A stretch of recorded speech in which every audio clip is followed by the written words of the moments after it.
Hey, hello everybody. My name is Ratneel. I hope you can hear me well.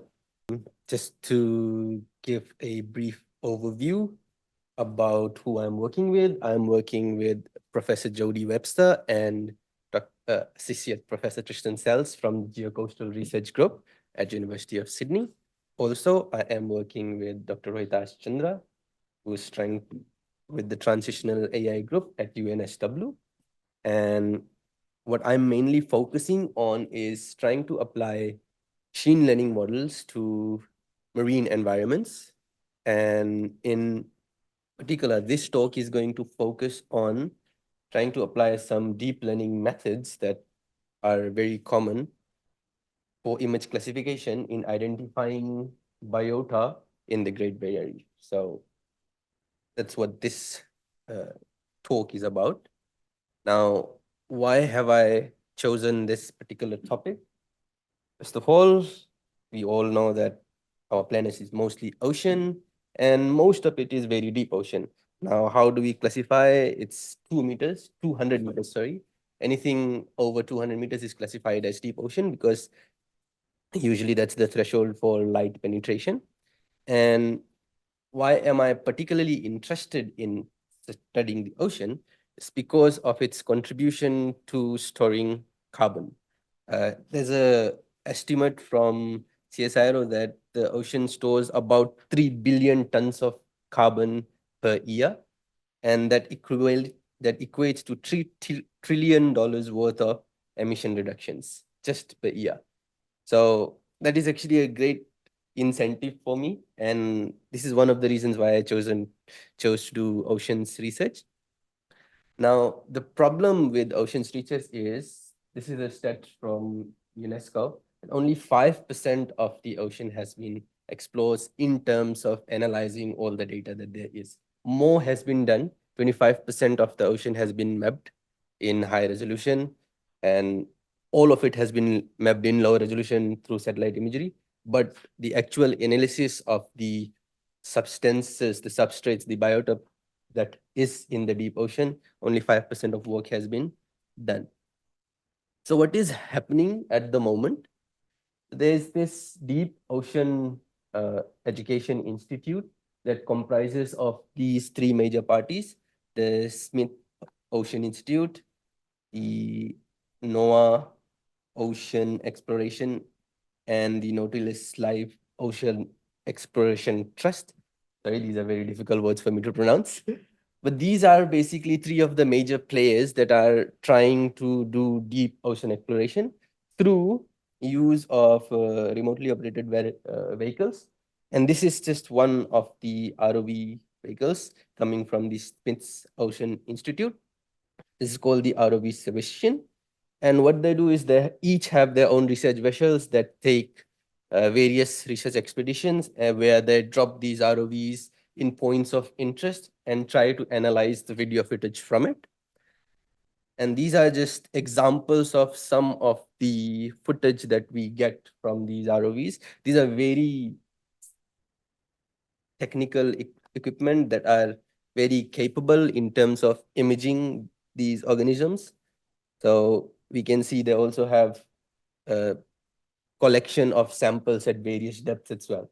This is approximately pictures taken at depths of around 1,000 meters below sea level.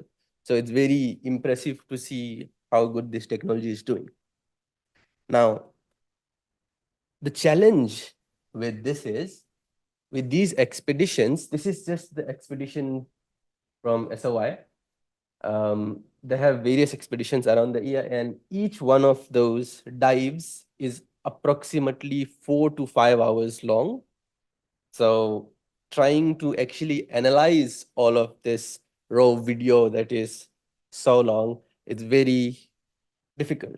Now, there have been various attempts at trying to analyze this. You have various players that are trying to do it manually. They are looking at this video, trying to see what are the organisms there, trying to map out the habitats there. They take samples of this video, just screen grabs, and try to annotate it manually and find out what's underneath the ocean.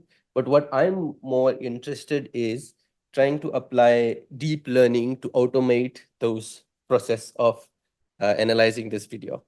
Now, video analysis is very difficult. So to make my life simple, I just focused on taking screen grabs from this video and analyzing those, right?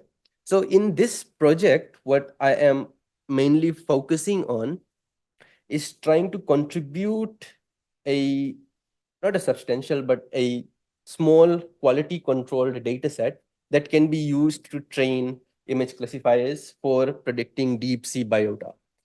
Now, there exist some data sets from NOAA, from other organizations that have marine organisms or underwater data sets.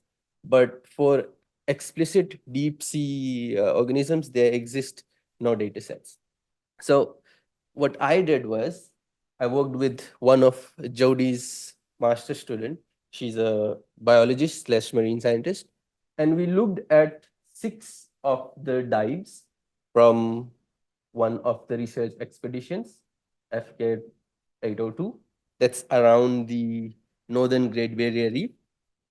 And it looked at various canyons around the continental shelf for the Ribbon Reef 5 canyons, right? So these dives were from shallow 600-meter depths to 1800 meters depth. So a wide range of environments. And we tried to extract some significant images from this dives. And the idea was to just grab every 10th second uh, frame grab from that particular video, because since this is a ROV, every 10th second was okay. And that's what the marine scientist told me, right? So uh, if you want to argue, you can argue with them. So we did that. And while doing this, we also had some quality control in terms of if you remember the first slide, the ROV stays over at pulling out some of the samples from the deep sea. So those are the images that we had to ignore. There's a portion of the dive that is just going down, portion of the dive that is just looking at sand. So that doesn't make any sense. So we tried to remove those from our data set. And I'll come back to this framework later. And what we did was we used a platform called Squirrel Plus. This is a online image annotation platform. So the dive video is uploaded here. And over here, what we try to do is we try to use this Katami classification guide. This is a visual guide where we have a picture of an object that we may see. Now, this is just example pictures. We have a few more. And we try to then classify what object that is, right? Now, this is all done manually, unfortunately. So we did that, and we did that for approximately 4,150 images, right? So, sorry, we did that for a total of 1,500 images, and we came out with 4,000 images of objects. So from that entire screen grab, we extract individual objects and we created this classification data set. This was a very time consuming task, but nonetheless, we did that. And we had 62 classes. Now, this is the full list of all of the objects that we found and the number of instances of those objects. So unfortunately, since we are exploring the sea, you're not going to find a lot of, let's say, equality in the amount of objects you see. For example, we see a lot of prawns, but we see very little crabs, for example. So we don't have control over that. That is just how that data set was. So there's a high imbalance in the data. That was one problem. And the other problem was for some of the objects, we just saw one instance of it or two instances of it. So to train a machine learning algorithm on just one picture is not possible. So we ignored anything that we had at least below 15 images. So at least 15 images and above, we kept that in our training data set. And we just tried to test out the data set that we created after so much effort. So we used transfer learning, just retrained the last few dense layers of my uh, ResNet, DenseNet, and Inception models. These are all openly available via TensorFlow's libraries. So I use those, retrained those, and what we found was that we are able to pretty much predict some of these objects really well. The Inception ResNet model that we used was really good at classifying images. It did almost great for all the objects that were there. We had 32 different classes that we were trying to classify from the 64 that we had found. And for most cases, the Inception ResNet model did great. We looked at the AUC values and it also performed pretty well. Now, the interesting thing here was, it's actually not given on this slide, but one thing I want to point out, the pre-training with the ImageNet that we had on our ResNet models, all of those models were pre-trained on ImageNet. So those models or those ImageNet dataset already had the CPen class in it, right? For some reason, it already had the CPen class. And in our dataset, we had only 15 CPens identified. Yet one of the most highly accurately predicted class was CPen. So it didn't come from our dataset. The pre-trained model already had that knowledge and it was able to transfer that knowledge and predict it so well. So this is one of the good findings of this and proof that it works. And what I'm trying to do now is apply this to create a model that is able to automatically detect these objects in the frame graphs rather than me manually have to do it. So that's what I'm working on now. These are just some of the references. Thank you.